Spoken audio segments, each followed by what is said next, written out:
Яңа ел бәйрәмен урамда үткәрәләр, концерт, спектакльләр куелмый. Сәбәбе Салдакай авылында клуб юк. Моннан 25 ел элек төзелә башлаган мәдәният йортының кирпечен кирпечкә сүтеп, ташып бетерә язганнар.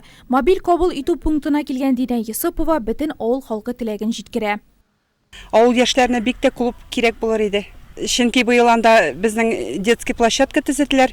Халык бик шат, анарга бар да рәхмәтле, балалар шунда йөри, уйныйлар. Менә клуб булса да шундый булыр иде, бик яхшы булыр иде.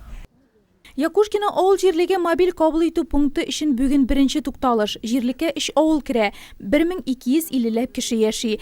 Абрискинлыларда наказлар бирер өчен килгән. Авылда фельдшер-акушерлык пункты клуб булсын иде дип тели алар. Авылдан чыкмыйча гына проблеманы җиткерү мөмкинлегеннән җитәкчелектә файдалана.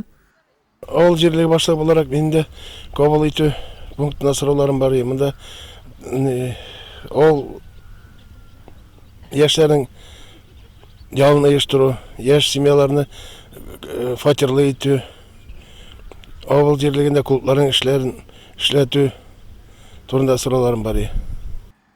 Якушкина Елаур Фома. Мобиль кабул итү пунктының бүгенге маршруты шундый. Нурлат районы халкыннан Дәүләт Думасындагы Татарстан командасына наказлар җыю тәмамлана. 30-дан артык наказ кабул ителде. Һәм аларның инде кайберләре уже решация ителә.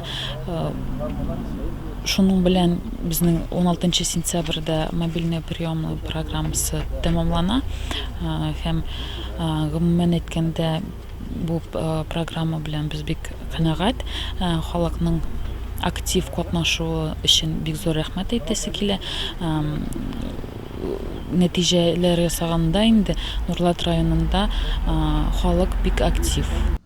Юллар, су, социаль мәдәни объектлар. Бер ай дәвамында эшләгән мобиль кабул итү пункты проекты Татарстанлыларны ишетү, аларның фикеренә колак салу мөмкинлеге бирде.